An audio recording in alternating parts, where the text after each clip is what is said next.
Bogus मतदारांच्या जीवावर निवडून आलेले कल्याणचे बोगस डॉक्टर खासदार, बाप नंबरी तो बेटा 10 नंबरी, इतक्या लवकर विसरलात की सन्माननीय राजसाहेबांच्या शिवतीर्थावर सभा घ्या म्हणून लाचारासारखे उभे होतात.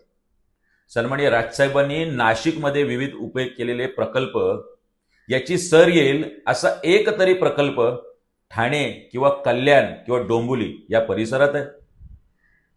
या राज्याचे सन्माननीय उपमुख्यमंत्री एकनाथ शिंदे साहेब सुद्धा अशाच पद्धतीने लेडीज बारची तोडफोड करून उपमुख्यमंत्री पदाच्या पदापर्यंत पोहोचलेत. हे या बोगस खासदारांनी विसरू नये. सकाळी उठल्यानंतर चहाबरोबर नोटा खाणाऱ्यांना इतिहास काय, विकास काय, सौंदर्यदृष्टी काय यासाठी 7 जन्म घ्यावे लागतील. तर आता राहिला प्रश्न नमो पर्यटन केंद्राचा.